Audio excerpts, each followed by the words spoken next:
Welcome in, everybody, to Fantasy Pros. This is the Fantasy Football Podcast. It is me, Joey P. Joe Pia. That, of course, is Kyle Yates. And today, it's all about the rest of the season, the trade show, who you want, who you don't, and the risers and the fallers in the rankings. Plus, we're also going to get to the mailbag, and there's nobody better to talk about trade values with than our guest today from CBS. He's the one, the only, Jamey Eisenberg, giving us even just a small morsel of his time is enough for me, and we are grateful to have you here. Welcome to the show, my friend. Thanks for having me, guys. It's always great to talk to you, and let's look ahead to the rest of the season because the first 2 weeks have certainly been fun.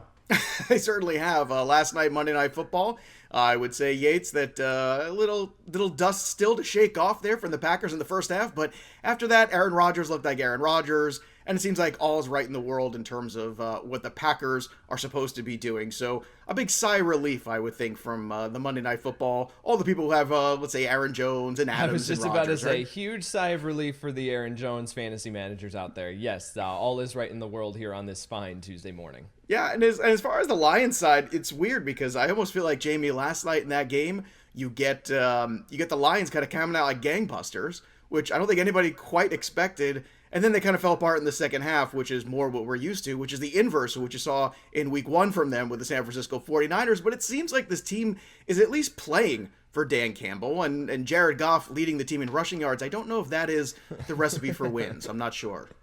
No, but yes, they are playing for Dan Campbell. You kind of expect that with the type of personality that he has. He's going to fire up his troops and get them ready to go.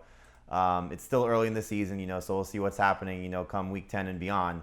But I think the frustrating thing, obviously, for fantasy managers is what's happening with DeAndre Swift and Jamaal Williams because they looked awesome in week one. And you thought, okay, they're down 35-17. There's some opportunities here from garbage time production. And we saw it a little bit with Swift on the final drive, but that's not what you're hoping for. You're not hoping for 4 catches. You're hoping for, north of probably 6 or 7. And Jamaal Williams only 3 catches. But thankfully, T.J. Hockenson continues to deliver. So, he's the one reliable thing, at least in that offense. And then not an easy situation going week 3 against Baltimore, so we'll see how the Ravens approach those 2 running backs in terms of Swift and Williams, and probably how fantasy managers respond to those guys as well. We shall see indeed. And before we kick things off with the most traded guys, the guys we have to really talk about and figure out if we want to keep them or is it time to get rid of them and move on, I want to remind everybody, head over to fantasypros.com/contest. And what you can do, obviously, is win yourself a Kyler Murray autographed football thanks to our friends at Pristine Auction. All you got to do is leave a review of the show on Apple Podcasts or CastBox, screenshot that bad boy, and go over to fantasypros.com/contest to enter. And don't forget, subscribe to our YouTube channel. It's growing every single minute of the day. The YouTube channel, when you subscribe to Fantasy Pros and click that little notifications button, you get a 3x your entry. That's right, 3 more entries into that contest for the Kyler Murray football. So go and get it. What are you waiting for? I mean, it's free stuff. Everybody loves free stuff. All right, let's kick things off here with the big name. And I can't tell you, boys, how much, in terms of volume, I'm getting questions about Clyde Edwards-Helaire. So I want to get right off to the top here.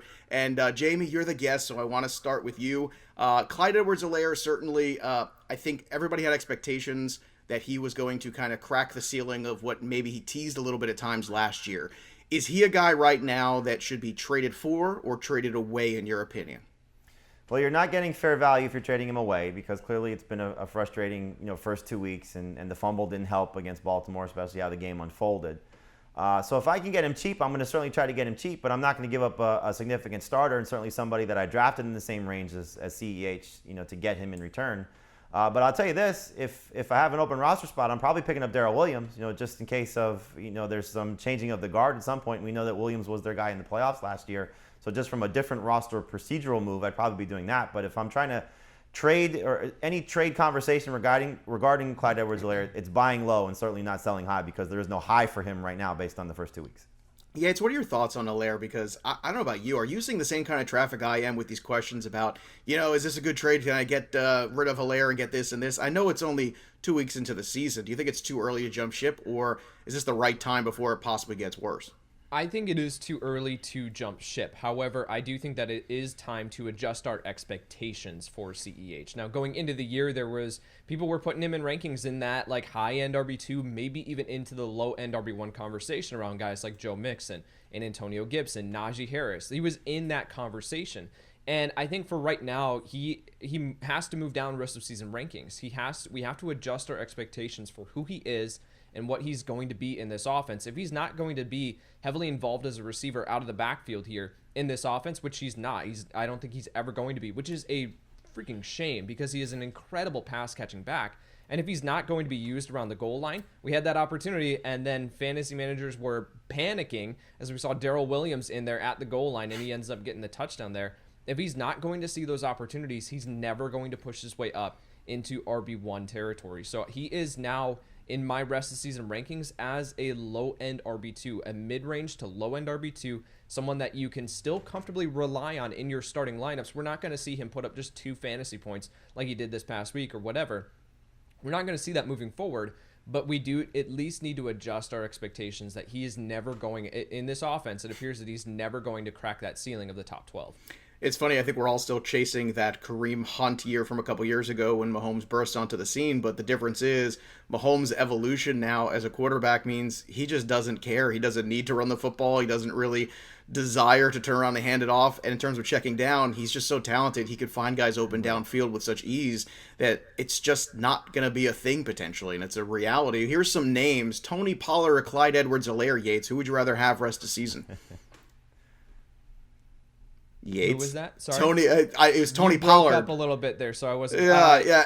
Pollard. let me say it nice and loud again for you. Tony Pollard. I know he was a big subject yesterday that was sore. Yeah. Go ahead. Yeah, Tony Pollard, incredible what he did yesterday. On Sunday, like just looking fantastic. But he is still a complimentary piece in this backfield. He's going to take the backseat to Ezekiel Elliott. At least, he's going to be involved. I am moving Tony Pollard up my rest of season rankings, but I'm not putting him above CEH just yet.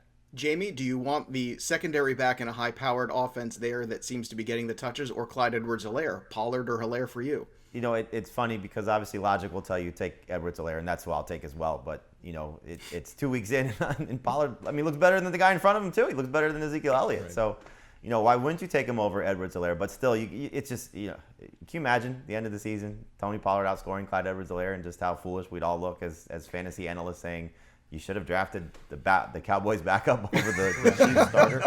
I'll still take Edwards-Helaire, but it's maddening right now.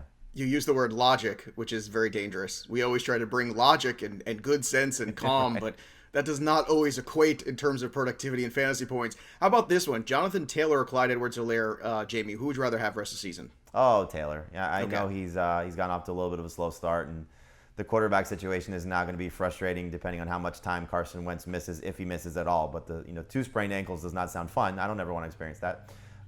So I'll take Jonathan Taylor. That was obviously the way it was ranked going into the season. I hope it'll be the way it finishes. So give me the Colts running back for sure. All right, last one on here. We've got Antonio Gibson, Clyde Edwards-Helaire. Yates, your thoughts on these two? Gibson also has kind of struggled out of the gate, but do you have higher hopes that he can get right before CEH? Yes, absolutely. With Antonio Gibson, we know that he's going to be used around the goal line, right? He's going to have those red zone opportunities. Now, we saw J.D. McKissick in the 2-minute drill this past week get that opportunity, but I've talked about it where I think that Antonio Gibson practicing on a shortened week, I think that played a role in it. I have zero concerns about Antonio Gibson at this point. He's still seeing a very, very significant workload in this offense. I will easily take Antonio Gibson over Clyde Edwards-Helaire. All right, Jamey, same for you? 100%, yeah. They're not in the same stratosphere right now based on how things have gone, and I know Gibson struggled, but you just got to worry about Edwards-Helaire. I mean, the Chiefs told you that last year. When they had an opportunity to sign the corpse of Le'Veon Bell, they brought him in, and we saw how that worked out. So I don't think they'd be hesitant to go kick the tires on somebody who's out there. All right, speaking of old dudes, let's go to Melvin Gordon. How about that segue? Melvin Gordon, still in this timeshare here, and so far Denver's gotten off to a pretty good start. They're going to have the Jets this week, so another potentially good matchup here. Melvin Gordon or Kareem Hunt? What side of that trade would you rather be on, Jamey? I'll take Kareem Hunt. You know what his role is going to be with the Browns, and there's still the lottery ticket appeal. If something were to happen to Nick Chubb, then he's got must-start ability across the board and top 10 potential if something were to happen to Chubb, as we saw last year when he missed the 4 games. So to me, Chubb is going to potentially play as much as Melvin Gordon. He may not get as many touches per se, certainly not as many carries as long as Chubb is there, but better situation for him with the offense that he plays on, the offensive line he plays behind. And then again, what happens if something happens to Nick Chubb. Kareem Hunt is a much, much better player.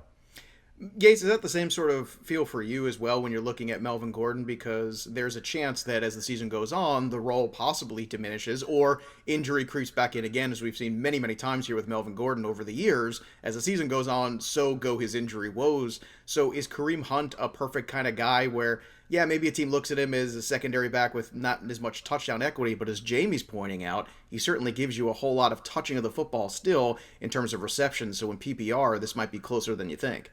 Sure, yeah, it's definitely close. I think I will go with Kareem Hunt as well, just based on the fact that the upside, right? With Melvin Gordon, if something were to happen to Javonte Williams, is he going to step in and is he going to be like a top 24 running back? Yeah, absolutely. Right now, it's a near even split. But I think with Kareem Hunt, if something were to happen to Nick Chubb, then at that point you have a potential top 10, top 5 fantasy football running back behind that offensive line with the offense that he's in and how committed they are to the run game. So yeah, I think with Kareem Hunt there, he's the lottery ticket. They're in the same range for me, but I'll just lean into the better offense there with Kareem Hunt. And Joe, one thing to add potentially is with Jarvis Landry out, do they get more creative with putting both running backs on the field and maybe use him as a slot guy, some more screen opportunities, some bubble screen opportunities, just put the ball in his hands a little bit more because his receiving core a little bit banged up. Anthony Schwartz is banged up too, so we could see Kareem Hunt a little bit more involved in that regard too. I would imagine they absolutely do. It's a great point too. And that might not just be a 1 week thing. This could be a several week thing potentially too, as the health continues to drag for Odell Beckham as well. Here we go. Number 3 on the list of most traded guys, Ezekiel Elliott. Now, we were here last week on the show, and Yates was telling you, you're going to see all kinds of crazy trades out there, people overreacting to week 1. Week 2 was better. It was better. But there's still fear because Tony Pollard went over 100 yards, had a touchdown, and looked explosive, and the offense looked, frankly, better under that sort of circumstance with Tony Pollard behind than it was necessarily with Ezekiel Elliott. So, Jamey, I'm going to throw out a couple names here, and you tell me who you would rather have rest of season. Ezekiel Elliott or Najee Harris? Still Zeke. I certainly trust that offensive line more. I trust the player more at this point. I think Harris has a wonderful career in front of him, but that Steelers offense looked lost against the Raiders in week 2, and the Cowboys, getting Zach Martin back was a big boost, and I hope the appeal goes well for Lyle Collins so they get that whole offensive line in front of him. So yeah, give me Ezekiel Elliott all day in that one. Here's another one that a lot of folks had big upside for. Yates, if you could get Antonio Gibson and maybe a Darnell Mooney type wide receiver, right? Maybe a wide receiver 4-5 kind of guy, depending on the depth of your league thrown in there. Is that a move that you would make for Ezekiel Elliott, or do you just want to go back and say, look, first 2 weeks a little slow out of the gate, I'm going to stick with that Cowboys offense, stick with what I know with Zeke, or do you take a little bit more of the unknown and potentially a little bit more depth in a deal like that? Maybe if I could get a more significant wide receiver, because Darnell Mooney was a guy that we were just talking about on our waiver wire podcast. So like at that point, someone in that hypothetical trade situation, someone would be able to just pick up Darnell Mooney off the waiver wire and then trade him away. So it would have to be a little bit more because Ezekiel Elliott, yes, Tony Pollard was involved, but Zeke was still productive for fantasy football this past week. And again, this is a very, very small sample size where I don't want to move off of a guy that I had in my top 5 running back ranking. So I'm knocking him down a couple of spots, but I'm not going to knock him down an entire tier. So where he's in the same territory of an Antonio Gibson, Najee Harris, and those guys that I had as low-end RB1s, high-end RB2s. So not ready to do that just yet. But if I could get Antonio Gibson, I could knock down a tier at running back, still feel comfortable with having Antonio Gibson as maybe my RB1 or RB2 on my roster, and then I could get maybe a wide receiver 2, somebody like that, then that might be worth it. But for right now, in a just 1-for-1, like Ezekiel Elliott or Antonio Gibson, I'm taking Ezekiel Elliott. If I was Zeke, I would go to Dak and say, remember that nice piece of luggage I got you for your birthday? Right? I would say, you're throwing the ball to Tony Pollard a lot. Maybe give me a few more receptions. Otherwise, I'm taking that gift back. And that is some nice luggage, let me tell you. Yates has the same set. I don't know if people know that. It's very nice. I got it for him.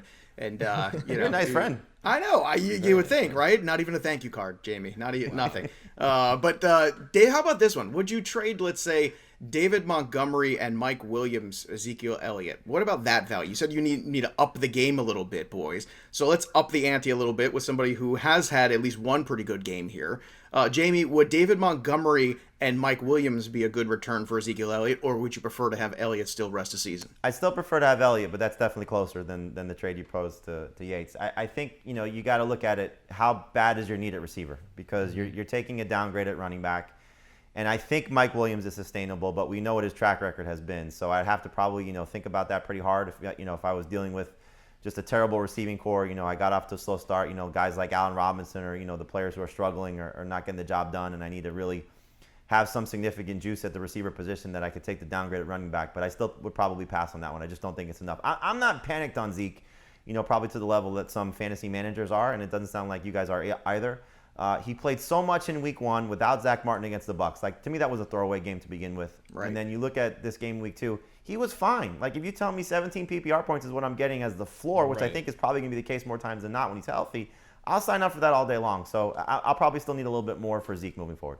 Fun fact, guys. He hasn't had a game where he rushed for 100 yards with a rushing touchdown since 12/29/19. I was doing a little research yesterday and found that out, and I thought that was kind of an interesting little nugget there. But I'm with you. I'm not panicked either, and I was a guy who wasn't high on Zeke. But I'm telling you right now, he could be had because the trends tell us right now he's getting moved on a lot of rosters, and maybe you can get him cheaper than you realize. So take advantage of that. Last guy here in terms of most traded, it's a tight end. It's Rob Gronkowski.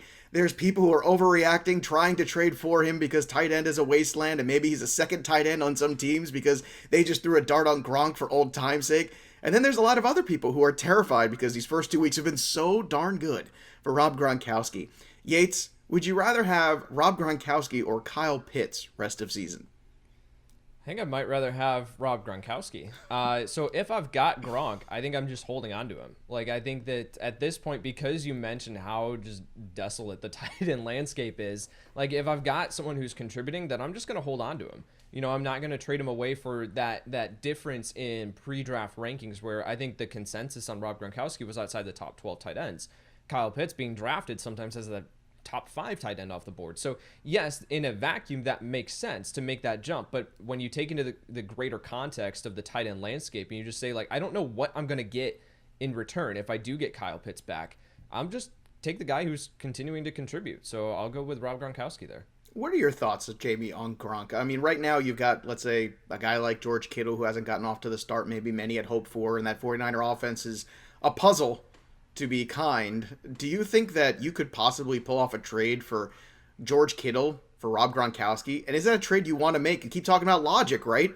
But is logic right now is showing us Rob Gronkowski good, George Kittle a little bit of a question mark every week. But in our heads, we know theoretically the younger, more dynamic, athletic tight end at this stage in their careers, you should probably favor Kittle. But what would you do?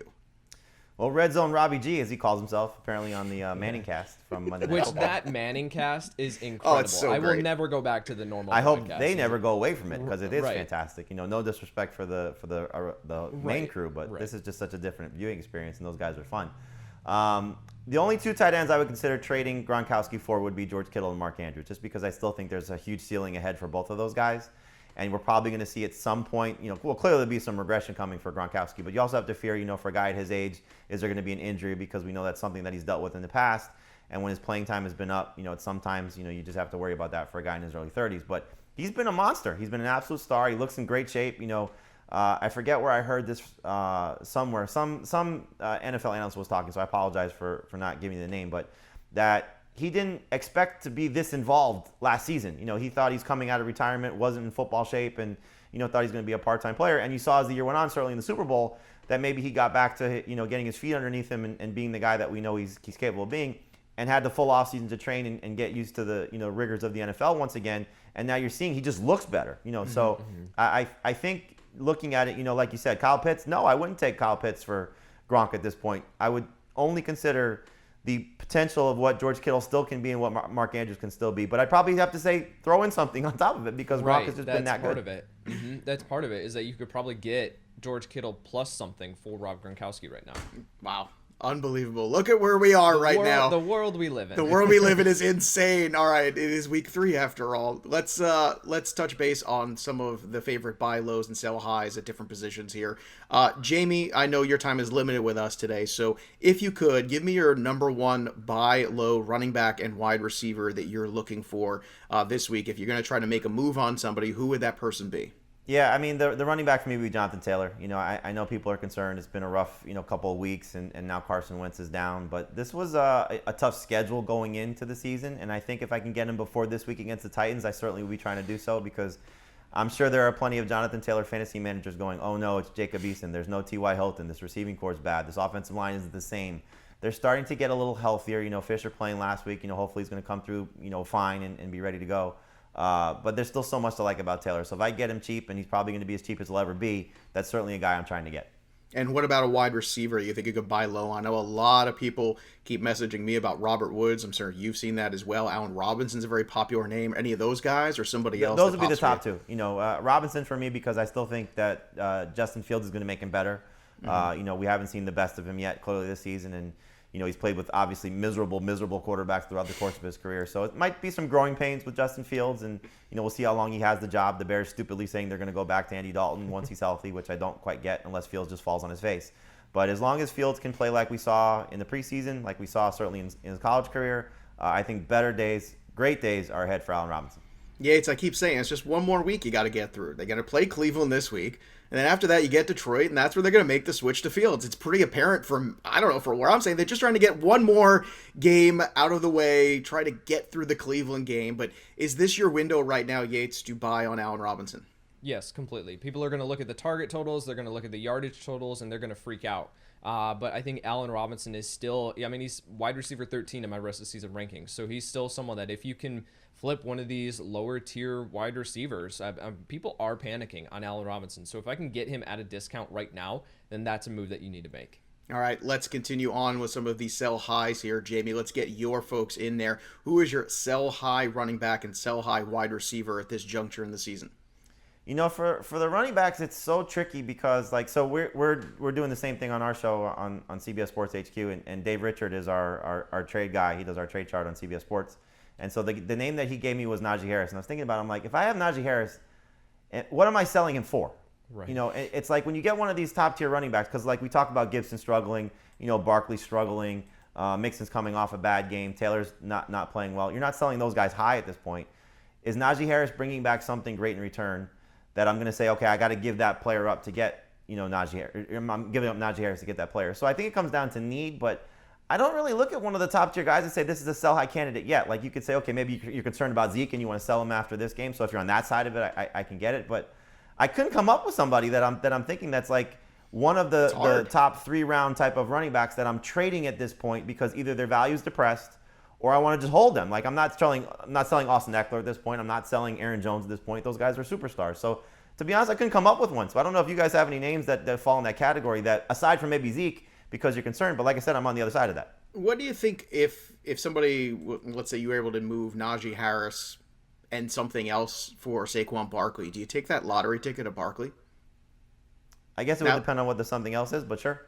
Okay, because that's the one I'm looking at. It's maybe instead of trading away, it's maybe trading up for somebody, Yates. Do you think that's a possibility here with Harris, where people still, anybody who understands football can't watch Najee Harris play, not get excited about him, and then say, okay, it's probably going to get better as the season goes on, all that stuff. But then there's the people who have Saquon Barkley. In the first 2 weeks, we knew were going to be a struggle, and then all of a sudden you get to a point where you go, well, maybe I don't like this. I don't want to be involved in this. Maybe I want to take the upside of the younger guy. Do you think that's something you might be able to pull off in a league? Potentially, but I mean, with the running back landscape and the way that it is currently, it's like I want the guys that are actually producing for me right now because there's still a ton of question marks across the entire landscape. With Saquon, sure, he's a lottery ticket, but there's also the potential that I am left with nothing, and I gave away a constant and consistent producer for my lineup with Najee Harris, where at least we know he's getting the work. We know that he has the potential and talent, so I don't know if I would be willing to trade away any of these top tier guys. I think the name that I'll circle is Damien Harris. Damien Harris is the guy that I'll say, like, if I can trade away Damien Harris right now for a Jonathan Taylor, for a Antonio Gibson, one of those top tier, like that is making a tier jump for me. Whereas with some of these other top guys, I don't know if you want to sell high because they're actually producing, whereas a lot of the other running backs are not. We had this conversation after Thursday's game. I'm curious to get your guys' take on it. Would you take Saquon Barkley straight up for Antonio Gibson right now? And so this was brought up by Adam Azer, who hosts our podcast on Fantasy Football Today. Never heard of him. Azer's point was, which is valid, when they're both right and you're hoping that Barkley's trending in the right direction, and this could be his breakout game against the Falcons on 10 days rest. Certainly could. He's playing on all 3 downs, whereas the Washington football team is telling you and showing you that Gibson's going to come off the field in certain situations. So would you buy into if Barkley's right versus Gibson being right, knowing that the workload may be a little bit more in favor of Barkley, For me, I would still take Gibson, but it did make me think a little bit when he put it in that context. I would actually agree with him and take Barkley myself, because I do think, once again, between the two of them, who's got top 3 overall upside in their offense, and I think that's the other side of that argument I would throw in. Yates, how about for you? They're at 11 and 12 respectively in my rest of the season rankings. So I've got Gibson one spot higher than Barkley, but that's super close. All right, before we let you go here, Jamey, one more name, please. Give us a wide receiver you want to sell high on. Is it Mike Williams because of the injury quotient? Is it Cortland Sutton because eventually Jerry Jeudy does come back healthy? Who is a wide receiver in your mind that you think is somebody that you might want to get out on now while the getting's good? This isn't about getting out on, but this is about trying to get great value in return while his value might be the highest, and that's Tyler Lockett. I love him. I think he's going to have a monster season rest of the way. But we know that there's going to be some inconsistencies at some point. DK Metcalf is not going to, quote-unquote, struggle like he has in the first couple of weeks.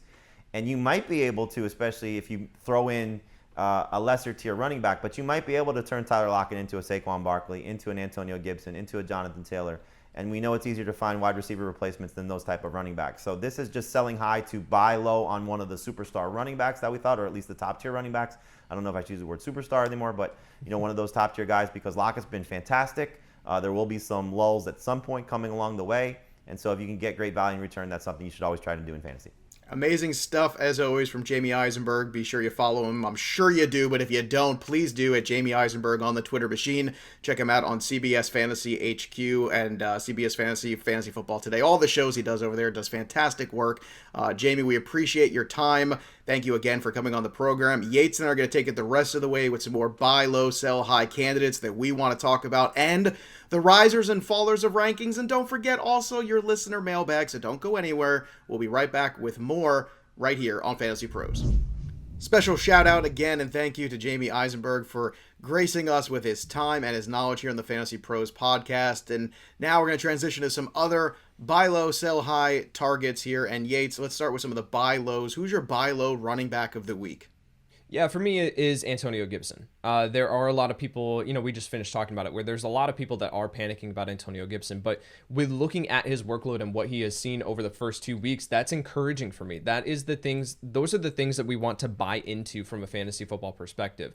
A lot of people, as they look at they might just look at the finished fantasy points on the week, and that's what they chase. And that could be on the back of incredible efficiency one game, or a ridiculous touchdown rate. For me, and what I encourage a lot of people to do when they play fantasy football, is to chase volume. That is the most consistent.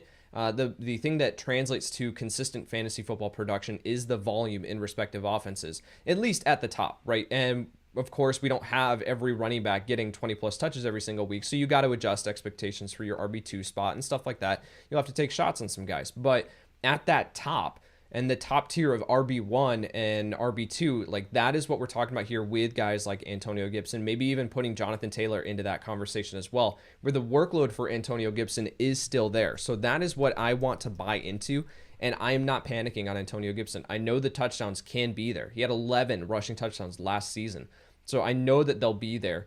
I'm going to buy Antonio Gibson this week. It's funny to me. I agree 100% with you, Yates. And I think what's very comical is we all talk so much about, we had to manage the running back the first couple, days here for the Giants because it's Saquon Barkley and he's got 2 games in 5 days. But why doesn't the same logic apply necessarily to Antonio Gibson? I mean, this is coming straight out of the gate here. At the beginning of the season, you got 2 games in a very short period of time. So Maybe it's just a little bit more of just managing this guy through September a little bit because they want him so much to be a part of the offense come October, November into December where it really matters the most. So that logic, I think, holds pretty true. What do you think about Miles Sanders for Antonio Gibson? Is that a deal that you could pull off right now? Maybe. I mean, if you can, then you do that right away. Because Miles Sanders, he has a limited ceiling in this offense. He can be incredibly efficient, but if he's not going to see ridiculous target totals or, the potential to find the end zone, I think that's going to go to Jalen Hurts. Then you go with Antonio Gibson. Gibson he's averaging 16.5 rush attempts per game, 79.5 rush yards per game. The touchdowns haven't been there, but again, like I said, they will be there. You can't have that long of a touchdown rate without finding the end zone. It's going to come back to a average regression here, to the median. So I think that we go buy Antonio Gibson, and if you can pull off that trade from Miles Sanders, then you do that. All right. For me, it's Saquon Barkley. A lot of the reasons we just kind of touched on with Jamey a little bit, but also the schedule gets better from here on out. And I think Saquon Barkley gets better from here on out. Maybe he doesn't have number one overall upside finish in the end, but in terms of whether or not I think he could be better the rest of the season than what we've seen so far, I think that answer is yes. The question is, what do you want to give up for him? That is the trouble. Jonathan Taylor for Saquon Barkley. What side of that deal would you rather be on, Yates? I will take the Jonathan Taylor side of that. I know that we have the quarterback questions in Indianapolis, but the usage for Jonathan Taylor this past week was super weird. I thought that the game script was going, and especially the defensive structure, I thought that Carson Wentz was going to for sure continue to check it down to Jonathan Taylor. Went from 7 targets in week 1 to 1 last week. Like that, I just don't see that happening. And if it is Jacob Eason at quarterback, he's going to lean on the run game, and he's going to be featuring his running backs underneath. I don't think that he's going to be looking to take chances deep downfield, so consistently at least. So yeah, I think Jonathan Taylor's the guy for me in that situation. Chris Carson for Saquon Barkley. Who wins that deal? Oh, I will take Saquon Barkley there. I love the offense for Seattle, but Chris Carson has had a very high touchdown rate through the first 2 weeks. His yardage hasn't been there necessarily. So I think with Saquon Barkley, you need to be at least putting out offers in your league for the person who has Saquon, because at this point, people are starting to panic. They're starting to go, okay, I'm 0-2. I need to start getting some wins here. I need to start having some people on my roster that can contribute for me because now that panic is starting to set in. So again, it is a very, very long fantasy football season. So should that panic set in just yet? Probably not. You're still going to be okay. But Saquon Barkley throughout the first 2 weeks hasn't been great. I think it will increase here, especially his workload as we move throughout the season. I don't know what the receiving workload is going to be like, so that's why I still have him a little bit lower. But in that situation, it depends on what I need. Do I need proven production right now?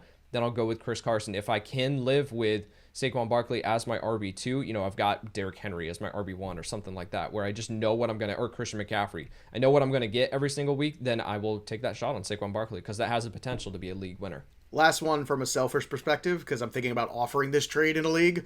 David Montgomery for Saquon Barkley. At that point, Chris Carson and David Montgomery are in the same territory. I agree. So it depends on if you can find a manager who relied on Saquon Barkley as their RB1 and they don't have a proven RB. Let's say they have Myles Gaskin as their RB2 or something like that, and they just need proven production. I think you can pull that trade off. I think I might want to. It's first or last when it comes to some of the leagues I'm playing, and I can tell you that much. All right, let's talk about buy low wide receiver, Yates. Who is your number one buy low wide receiver? I know we talked about Allen Robinson at length there. Is there another guy that kind of pops to you? I know you've been a huge Robert Woods guy, and my goodness, I see him getting traded all over the place. The insights on some of the trades so far that I've seen are very high when it comes to him. Is it him, or is it another name potentially on this board? You definitely can go after Robert Woods. It is just, I think he's still going to be a very, very reliable fantasy football wide receiver moving forward, but we have to adjust our expectations. We'll talk about him in a little bit, so I don't want to give a ton away there, but I do think that you can go and buy Robert Woods low. The other guy that I would look to buy low on right now is Antonio Brown. Antonio Brown, I don't understand how the Tampa Bay Buccaneers put up 45 points in week 2, and Antonio Brown had 1 catch. I just don't understand how that really happens. So I think moving forward, we are going to see AB continue to be involved in this offense. People are, they're disappointed because the expectations for AB in week 2 were sky high. I mean, I had him at wide receiver 16 in my rankings. It looked like a smash spot for him. So I still don't understand how that happened. This offense is going to continue to put up points. AB is going to be involved moving forward. If you can find someone who has that just kind of frustration with him because they had sky high expectations for him in week 2, you can swoop in and quote unquote buy low, then I think you do that. Especially from the person who had him on the bench week 1 and then started him this week and is losing their mind right now and just wants to get out of the business. I bet Deebo Samuel for Antonio Brown will get done. What did you think? Yep. I think that's give me the AB side of that one. Yep. That's the kind of wide receiver I'd be looking to move right now. And Antonio Brown actually had a couple moments there with Brady that could have been better, but they just didn't match up there for whatever reason. Balls overthrown, ball dropped, a couple things here that could have gone a different way, and then maybe we'd have a different conversation. But there's a lot of AB people out there who have that same pattern I just mentioned that are really frustrated right now. Take advantage of the frustration. He was on my top 3 list as well. Going back to Woods for a second, do you think you could get Robert Woods for Brandin Cooks right now? He's had a great couple weeks, but now we know that quarterback play is going to be in question. Tyrod Taylor is going to be out for a few weeks. Do you think that you could pull that one off just based on the stats at hand and maybe your more casual formats and casual leagues? I definitely think you can. I definitely think that you can move Brandin Cooks for Robert Woods. I think if you want to, they're in the same tier for me, because even though Brandin Cooks, the quarterback situation is not great with Davis Mills stepping in, but I mean the target volume is going to be there. The ridiculous target share when Davis Mills came in last week. I mean, Cooks with 14 targets last week, and then every other the next leading target getter in the offense was with 2. Like, it was a bunch of people tied with 2 targets. So Brandin Cooks is going to see a ridiculous target volume. If you want to go with the better offense there, you just want to buy into that, then I think you can go with Robert Woods. But they're in the same tier for me. I know going into the year, Yates, you were very high on Chase Claypool. It's been a quiet start to the season. Is this a great opportunity to buy low on Claypool? Because I think we all would imagine the Steelers' offense is going to improve. So I don't think it's just going to all of a sudden just fall apart this year and be dreadful all year. I think they will improve. And the question is, can Claypool improve this fantasy production with it? Yeah, I think that you definitely can go out and acquire Chase Claypool for cheap right now as a potential wide receiver 3 for your lineup. I think that he still has ridiculous potential. I mean, he became more and more involved in the offense this past week. A 22.5% target share, 8 targets, but only had a 37.5% catch rate for 3 receptions, average 23.3 yards per reception. So it's still a safe, still a solid fantasy day in standard leagues particularly. But I think that the expectations for Claypool were higher than what he's producing as right now. I think that this will bounce back. I think we are going to see Chase Claypool, especially now that we don't know what Deontay Johnson's injury status is. Like, he seemed like he avoided major injury, but we don't, and I would be highly surprised if he ended up suiting up this next week. So I think Chase Claypool, if you can get him now before fantasy managers are starting to think that Deontay Johnson might not be back next week, then I think that you can get him for pretty cheap right now. I bet that person probably might have struggled also out of the gate, depending on where they drafted Claypool. So maybe some win now help. A guy like a Tim Patrick, who people picked up and has been pretty good and probably will be pretty good the next couple of weeks. That might be the perfect kind of trade, because we don't know the long-term value of a Tim Patrick. And I don't know if that's enough to get it done, but frustrations are a beautiful thing. It's a hell of a drug sometimes for some people. Let's talk about some of the sell high candidates right now. And I want to ask you about this one. I know it's one of your favorite guys. I want to ask you about Darrell Henderson. Is Darrell Henderson a sell high? Because already we're looking at what this offense might be, and Stafford does seem to really just feel comfortable throwing the football in it, as we all imagined he would. Henderson already dealing with a little bit of an issue. There's still the feel that he's kind of a safe option, but every passing week, Sony Michel gets a little bit more acclimated to the playbook. Is there any chance here that Darrell Henderson is a candidate to sell high on? And I know that's tricky because running back already is thin. Yeah, not for me. I still want Darrell Henderson here. I am not concerned about Sony Michel taking a significant portion of his workload or anything like that. I think with the issue, though, with talking about Darrell Henderson as a sell high is that he is currently injured. Now, we don't know. It sounds like more information is going to come out on Friday, so we don't know exactly what his injury status is for this upcoming week. Sounds like he's going to play, but that's where we're sitting here on Tuesday. So a lot can happen between now and then. You can't sell high on Henderson right now because he currently has the questionable tag next to his name in fantasy football platforms. So I think right now you just continue to hold on to Darrell Henderson. I mean, he's performing extremely well. I'm not concerned about Sony Michel. We've seen Henderson just dominate the opportunity share in this offense when he is fully healthy. And I mean, it was a rib cartilage injury. It's a fluke injury. It's not like it's a reoccurring thing for Darrell Henderson. So I'm not concerned. I bet he has more value on the open market, even with that questionable tag, just because there's been so much either bad running back play at the RB2 spot or people who have all the shares of, say, San Francisco running backs or Tampa running backs. They might take the shot on that questionable tag right now if you want to get out from it. Who is your... really quick. I mean, Darrell Henderson through 2 weeks is the RB6 in all of fantasy football and half PPR scoring. And that's the point. The point I'm making is you could sell him off that maybe higher than you think, even with that tag. Sure. I think part of it, too, is what we talked about with Jamey is, like, I want guys that are contributing for my fantasy football lineup right now. Like, in theory, I would love to take that tier jump up, but I need Darrell Henderson right now. Fair enough. Who is your sell high running back, if there is one right now? I really don't know if there is one, because it's kind of the same thing. It's like, I don't know if I want to be able to move off one of these guys. The guy that I did mention in the past segment was Damien Harris. I think that Harris has looked fantastic. Like, he is an incredible running back, But also in week 2, they had a very, very favorable game script throughout that entire one. 4 interceptions for Zach Wilson. They got the ball. They were just saying, we can run it. So I think now they're going up against New Orleans, I think, this upcoming week off the top of my head. So I think we're going to see that Mac Jones is going to have to throw the ball a little bit more than what he has in previous weeks. Damien Harris still going to be very, very involved. But if you can make that tier jump from a Damien Harris to a Jonathan Taylor to maybe someone is so frustrated with Alvin Kamara, that feels like a ridiculous trade to make, but to even talk about. But I think it can happen in some leagues where you go from Damien Harris, who is producing with this opportunity, and you can make that tier jump up. I'm looking to do that. All right, how about a wide receiver? Is there a sell high guy and somebody that maybe you don't really like where it's going, but maybe the first 2 weeks have gone better than you expected? Jamey mentioned Tyler Lockett. That's definitely in consideration for me, but at this point, I mean, it's Tyler Lockett's looking just unstoppable. I do think that we are going to see DK Metcalf come back and start to be more involved in the offense. He'll start to produce. It'll lead to some inconsistencies for Tyler Lockett, but this offense was made for Tyler Lockett, apparently. The other guy that I will talk about is Mike Evans. Mike Evans, non-factor in week 1. Then comes out here in week 2, has 2 receiving touchdowns. Now, that could have been where they went back to the drawing board. They said, we've got to get Mike Evans more involved. And I think that's going to happen from time to time. But that was also up against the Atlanta Falcons secondary. So Mike Evans moving forward, I think he's going to be this inconsistent guy. If you can take that 2 touchdown performance and you can move off of him, I'm doing that. All right, let's talk about some of the other guys that are rising and falling in the rankings here. And Yates, let's start with the running back. What running back has made the biggest jump for you after this past week 2 is now in the books? Yeah, of course. And this might seem like a typical and obvious answer, but it's Tony Pollard for me. I mean, Tony Pollard, what he has done here throughout the first 2 weeks of the season, we are starting to see him become an integral part of this offense. And I think that we've seen where we've had 2 running backs coexist for fantasy purposes, right? Ezekiel Elliott was being drafted as a top 5 running back. Tony Pollard was being drafted, outside the top 40. So for me, and that's where I was ranking him, like it seemed like it was going to be Zeke. Tony Pollard would see some work.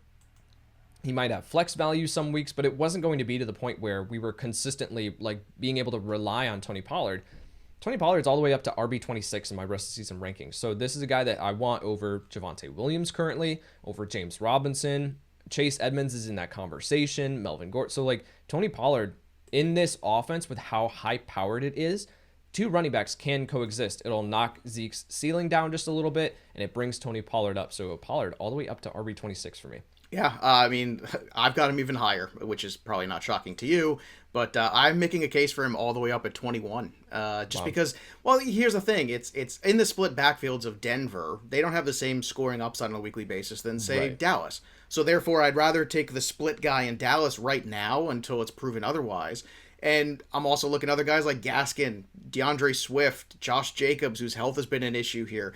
Those are the guys in that same cluster, and right now I feel better about starting Tony Pollard than I do Josh Jacobs. Tyson Williams is right on that fringe for me.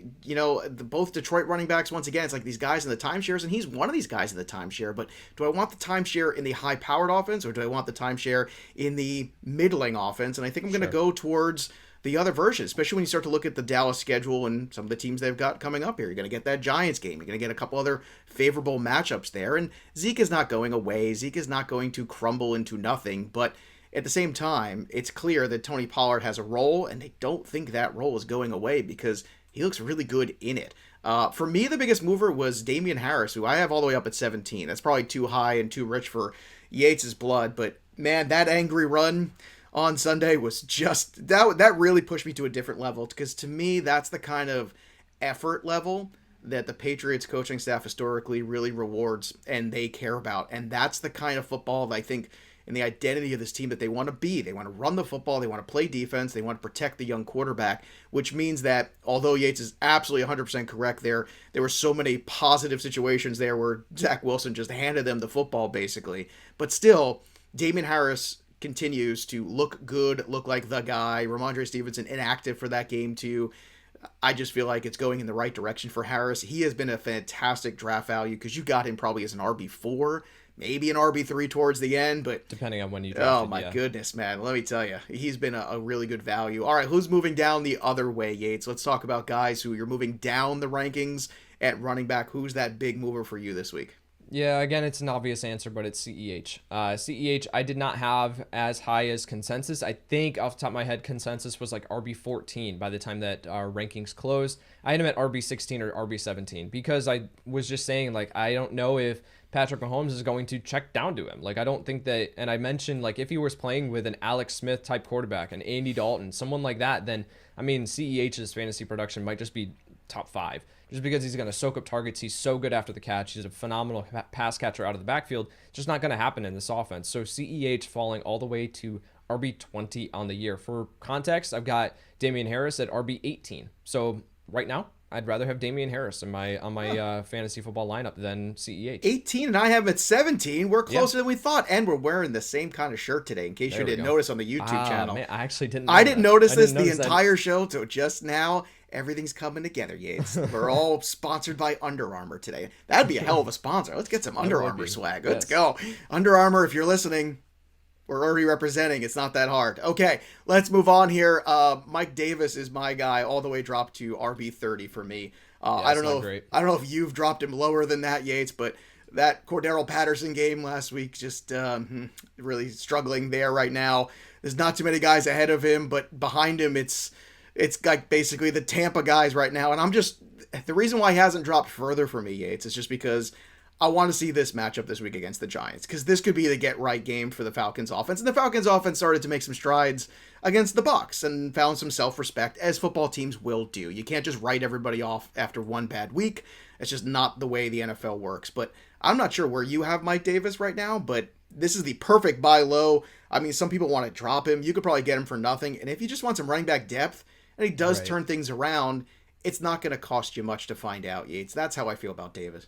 Yeah, he's at RB29 for me, so we're in lockstep here again. I think that he is a guy that if you want to just go acquire for super, super cheap, you want to be able to get him as a depth piece on your roster, I think you definitely can live with that. All right, let's go to the wide receivers. Yates, who's made the biggest tier jump for you in terms of rising wide receivers after week 2 is now in the books? So after week 1, looking at what Cooper Kupp did, it was like, all right, it looks like Matthew Stafford and Kupp have a connection here. They've got some chemistry. He's going to tick up. I mean, I had him as a mid-range wide receiver too in pre-draft rankings, so he was still pretty high in my rankings. I think I had him and Robert Woods pretty close together. But then, I mean, week 2 just cemented it. It was like, okay, Cooper Kupp, top 10 wide receiver on the year, locked in. Like, there's no debating that. Cooper Kupp is just on fire to start the season. It's just ridiculous what he is doing in this offense. So Cooper Kupp for me is the guy. I mean, you look at his stats, a 38.2% target share. He has 4.59 yards per route run.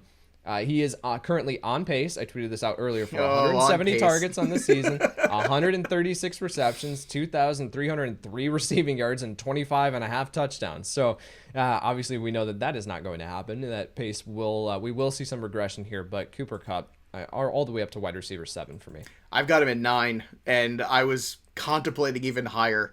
And when we had on the DFS show this week, Elliott Chris was on from FTN. He was telling me a story about, he read this piece about Cooper Kupp and Stafford have breakfast together every morning and go over stuff. And, it's those little things like that. You hear that, and guess what? I made sure after that conversation when he told me that little nugget about how close they are. And when you're sitting around talking football all the time and talking about the inner game, it does translate on the field. And you saw it this week, and I made sure I had him in all the DFS lineups that I had this past week.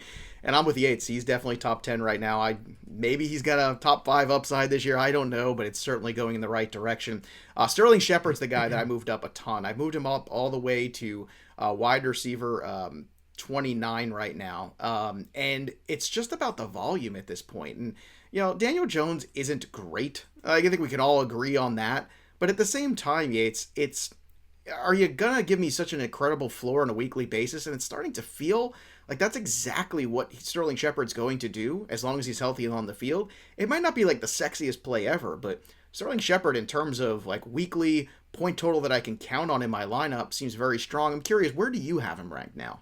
He is the model of consistency right now throughout the first 2 weeks, and that is really what we want in our fantasy football lineup. So for me, Sterling Shepard, I'm trying to find him. He should be right around 30, I think. So if we're being consistent, he needs to be? I don't know, but it's considering that you and I have been on the same page on 4 guys, that is stunning so far. Usually we're not even that close. So Right. that's kind of fascinating already that we're, in that same territory. But look, man, when it comes to Shepard, I just think we have to kind of accept what and even if Kenny Galladay keeps yelling and screaming at Daniel Jones, I don't know how much that's going to change because He's actually screaming at Jason Garrett. That came out. He was screaming at Jason Garrett, which, we understand. I can understand. I know a lot of my friends over the years who have screamed at Jason Garrett. Yes, that's very... Sterling Shepard at wide receiver, 35 for me. 35. All right, so pretty close there. So who's going in the opposite direction for you, wide receiver now, Yates? It's just adjusting expectations. I talked about it earlier. It's Robert Woods. So Robert Woods here, he is still going to be a very, very safe and reliable wide receiver. You want pieces of this offense here. And he is still seeing a very respectable 23.6% target share in this offense through 2 weeks. So he is still going to be involved. However, I was talking about Robert Woods as I think I have Woods at wide receiver 13 in my pre-draft rankings. So this is all about just adjusting expectations here where it looks like it's going to be Cooper Kupp in this offense, not Robert Woods. Again, Woods is going to be fine. Don't panic on him. I've got him at 23 though. So he has taken a little bit of a drop here where I just got, looking at guys that I want T. Higgins above him. I want Adam Thielen, DJ Moore, Tyler Lockett. Like I just can't continue to rank Robert Woods over those guys. So Woods, it's all about just adjusting expectations. I'm not concerned. I'm not completely off of Robert Woods, but it's just adjusting expectations with what Woods and what he's going to give you from a fantasy football perspective. No, I think that's very fair. And Woods will come around. He is such a good buy low right now. He's been a very consistent player, and I don't expect him to just disappear. It's just a couple weeks where it's not the best run, and it will turn around. For me, it's Odell Beckham. I've moved him all the way down to 39 right now. That's where he is. And I had him even lower than that this morning when I woke up, but then I had a cup of coffee and I tried to come around a little bit. But it's just very frustrating. I mean, if you're not on the field, you can't really be useful the rest of the season. And I've seen Odell Beckham many, many years now not be on the field. And I think at a certain point, we have to kind of come to grips with it. That put the talent, put the highlight reel catches all off to the side, and let's just deal with who the player is right now, what the identity of the Cleveland Browns actually is right now in reality, and realize how much fantasy goodness can he really give you at this point. And I think you can still sell Odell Beckham to a team that's had injuries or problems and needs depth at wide receiver, frankly, off the name brand value. And frankly, I'd rather have a Sterling Shepard right now for Odell Beckham, and it ain't close for me. Now, I'm fascinated. I'm going to ask this question. It's a dangerous one. Where do you have Odell Beckham, and how embarrassed are you that I have him so low? Where did you say that you have him? 39. Dang it, man. I have him at 39. No! I'm not even joking. I'm not even joking that I have Odell Beckham Jr. at 39 right now. And the thing here is with Jarvis Landry, most likely, again, recording on Tuesday, so most likely going to miss this upcoming matchup. I think that if Odell Beckham does come back into the lineup this week, I mean, this is the time where we could see him really start to rise back up. But until we get clarity on what is going on here with his injury status, the rehabbing, everything like that, I mean, he was ruled out early last week, which is a concern. So I think with Odell Beckham Jr., he has the potential to rise significantly right next Tuesday when we do the show. We'll be talking about Odell Beckham Jr. Potentially back up into my top 24 wide receivers or something like that if he is back on the field and does produce with his target opportunity because Jarvis Landry could be out for a few weeks. You're right. It all could be true. But you know what, man? I think there's just other pieces I'd rather have going forward the rest of the season. All right, let's talk about your questions here. The listener mailbag, our favorite thing, our interaction part of the show. And let's go with Richie Neal at RichieRichFF06. Richie's one of the great fans of the show. Antonio Gibson and Marvin Jones for A.J. Brown. It's a 10-team single quarterback league. Would you be, I guess the question is, which side of this trade would you rather be on? He's got CMC, Antonio Gibson, Mixon, and Swift are his RBs. So would you be looking to upgrade there over wide receivers or Higgins, Deontay Johnson, Sutton, Allen Robinson? I don't know, man. I feel like I want to keep Antonio Gibson in this deal, don't you? Considering that he's already got Higgins, he's got Allen Robinson and Sutton. That's a pretty good core if Deontay can be healthy. Yeah, that's the thing is, and I appreciate people who like include the rest of their like the context of the rosters because it's like, okay, maybe if you need wide receiver, top tier wide receiver talent, then maybe. But no, with this one, I will keep the top tier running back here, right? And you do have Christian McCaffrey, so he's like two top tier running backs in one, and Joe Mixon, obviously. So you're just gonna continue. It's a 10-team league. That's important to keep in context here. So you're gonna be able to hold on to those guys, but I think you still have a solid wide receiver core right now with T. Higgins, Deontay Johnson, Cortland Sutton, Allen Robinson. Now, if we get word that Deontay Johnson might miss several weeks, then that might be something where I consider selling off. But Marvin Jones at this point is still, like, you can plug him into your lineup and still be fine. Right. I agree. I'm with you. All right, 2 for 2. Glockta50 wants to know, my RB room is empty after losing Dobbins and Mostert. Ugh, I'm so sorry. Running with Gordon and Javonte Williams right now because I don't trust Singletary. I don't blame you. I have the Mahomes-Kelsey stack, also picked up Fields. Someone's now offering me Chase Edmonds for Singletary in Fields. What do you think? Half PPR. In that circumstance, would you take Edmonds for Singletary in Fields? I would, because here's the thing with Justin Fields. We talked about Justin Fields, Trey Lance throughout the whole pre-draft process. We were like, if you can afford it, grab the 2 quarterback strategy this year. And now as we have moved throughout, I did it in a couple of leagues. And as I moved throughout the season, I got decimated by injuries, particularly at the running back position. And I had to drop Justin Fields because having Justin Fields on your bench is a luxury. Whereas you need to be able to get some of these guys that are going to be able to contribute for your lineup right away. So Devin Singletary, I don't want to mess with this Buffalo Bills backfield. Like, I just don't. Whereas with Chase Edmonds at this point, I at least feel comfortable with him. So if I've got Patrick Mahomes, so it's like with Justin Fields, I can trade him away. I can let someone else have that luxury of having Justin Fields on their roster. And then I can trade away a guy that I will never want to play in Devin Singletary, and I can get Chase Edmonds. I will make that move. All right, last one here. T. Holzer 9. Been offered Clyde Edwards-Helaire for Mike Williams full PPR. Have CMC, Carson, and Tyson as running backs with Ridley, Kupp, Higgins, Fuller, Waddle, wide receivers. I'm tempted. This is from our Aussie listener, too. So Clyde Edwards-Helaire for Mike Williams. I mean, he's got some running back depth there with Carson and Tyson Williams, but you can never have enough running backs. Do you think you'd make this move considering how Ridley's gotten off to a slow start and Fuller's gotten off to no start at all? Well, he would be getting CEH. Oh, I'm sorry. He's getting Williams. CEH. Okay, so getting CEH for Mike Williams. Well, Kupp, Higgins, Fuller, Waddle. That's a pretty good group to run with without Williams, don't you think? Yeah, so you would have Calvin Ridley, who is still a top tier wide receiver 2, low end wide receiver 1. Cooper Kupp, I just talked about as a mid range wide receiver 1. T. Higgins is performing incredibly well. Just one of the most reliable wide receiver 2s in all of fantasy football. And then you have Waddle. The concern there is with Fuller and Waddle, what's the health status on Tua Tagovailoa? Because if you go from him to Jacoby Brissett, I think this offense is going to take a step back.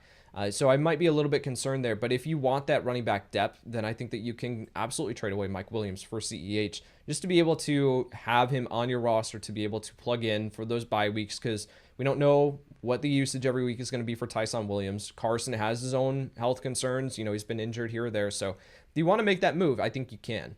All right, fair enough. There you have it. That's week 2 transitioning into week 3 here.